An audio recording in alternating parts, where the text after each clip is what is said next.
Hey everybody, how are you all doing in this weather? I'm just gonna peek outside and see what's going on in my neighborhood. We had a really bad snowstorm that started last night and it continued on throughout today, so it's still snowing actually. So this is the first time I'm headed outside to see what's going on.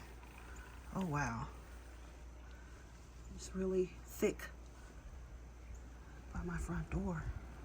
Oh, wow. Looking outside on my street, it doesn't look like the snowplows have been here yet. Oh wow. Doesn't look like anybody could get out of their driveways. Still actually snowing.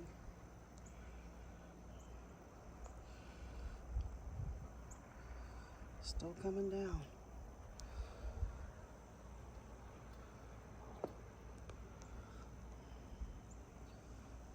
Wow.